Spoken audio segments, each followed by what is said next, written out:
Hello and welcome back. It's been a little while since I last uploaded a video, so I thought I'd share this one with you, which is a egg laying caddis, my spin on an egg laying caddis. So I'm going to kind of jump straight to it, and as I'm going through, obviously I'll explain the materials that I'm using. So start with, in the vise I've got a size 14 dry fly hook, and the thread that I'll be using is the Semperfli Nano silk in 50 denier. Really nice strong thread for the diameter of it.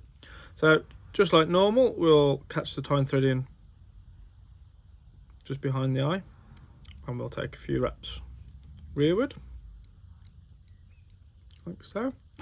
We'll come in with our scissors and we'll remove our waste piece. Like I said, it is quite a strong thread, this, so sometimes it does take a bit of cutting. Can't quite get it. There we go. So continue our thread wraps rear. Okay, and the first thing that we're going to add to our fly is the egg sac. Okay, so to do that, I've got a green floss that I use, and then I'll coat that in a clear UV resin. So what I'll do is I'll catch that floss in, rather than catch it in as a thread. I'll catch that in, and I'll take wraps rearward with my tying thread until I get to the end of the bend of the hook, and then I can bring this forward, trap it in those fibres.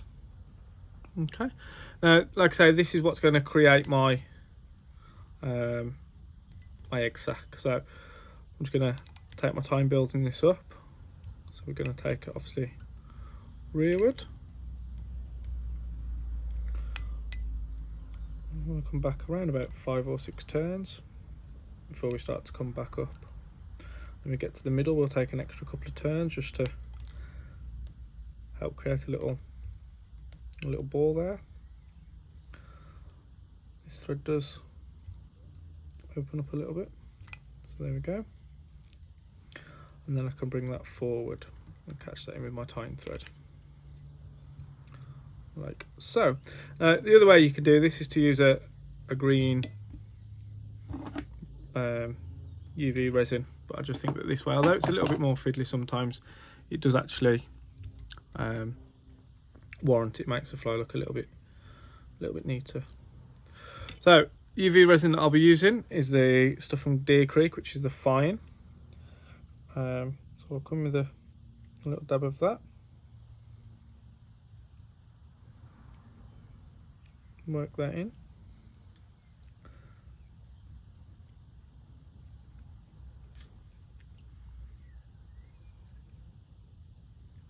Can lift away the excess. Now with this, all we want to create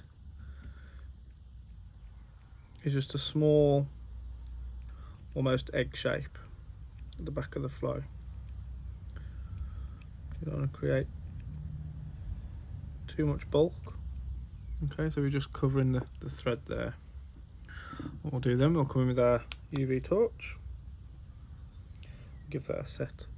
And like I said, the reason why I prefer to use the thread over the UV thread itself, over the dyed UV resin, is that you can just create a slightly smaller egg sac than what you'd normally get with the UV resin. So bring our tying thread back to where that sac is, and we're going to look to add our body. So I've been using the Kapok dubbing from Semperfli.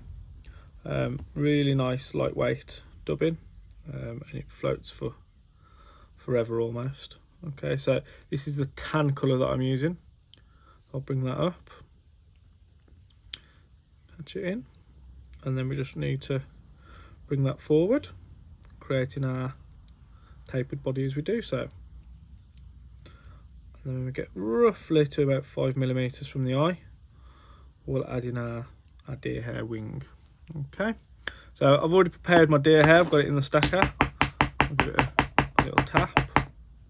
Okay, but it's roughly about the diameter of a pencil. Okay, so got that stacked, so we can take that out. I'll hold it by the tips and I'll just take out any more broken fibres. So with the length of our wing, Okay, we want it to be roughly just coming to the back of that egg sac. Okay, we don't want it any longer, we don't want it any shorter. So once we're happy with that length, which I am about there, I'll come in with my other hand and I'll pinch that and I'll hold that in place. Now this next step is where this thread comes in really useful, because I'll take one wrap loose, second wrap pull in, okay, and you'll start to see that the deer hair splays. Now the deer hair that's forming the wing between my thumb and finger, I don't let go of, okay, and that will stay in place. So just a few more wraps just to get that secured.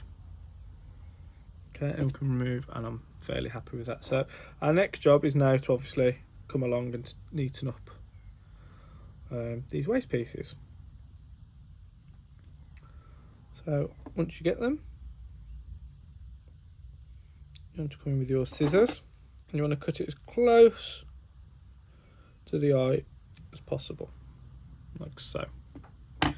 Now again, I'll still pinch between my thumb and finger, and I'll just take a few more wraps over those butts before I then come in again just to neaten up a few more of those tag ends. And like I say, we are going to add a dubbed thorax, a dubbed head. So again, I can just come through and working my thread through. I'll just bring the thread back through. Okay, like so. So all that's left now is to obviously add the head. So I use 2 blends of dubbing. I'll use a grey seal's fur, only a small pinch, and a natural squirrel. Okay, so I'll just mix those between my thumb and finger. I'm just creating a nice loose dubbing, and then I can apply that to the thread. And again, we don't want to dub this too tightly, we want this to be quite loose and buggy. I'll take a few wraps of that, and then as I bring it towards the eye, what I will do then is I'll fold everything back, take a few finishing turns before I come in with my whip finishing tool. Okay, and we'll go for a 5-turn whip. So 1, 2, 3, 4, 5. So it's nice and secure. Pull that in. I can then come in with my scissors, trim away that thread. And all that's left to do now is to come in with a Velcro or a dubbing brush, and holding the wing, I'll just tease a few of these fibres out, and it just pulls out some of the longer fibres on the seal's fur. Okay, like so. And then if you want, you can come in and obviously trim away some of the slightly longer ones, but you do want it to be fairly messy on the head. Okay, something like that. And there you have it, the egg laying caddis. So hopefully you've enjoyed that one. Hopefully it serves you just as well as it serves me, and you'll get a few of those tied up. So all the best and tight lines.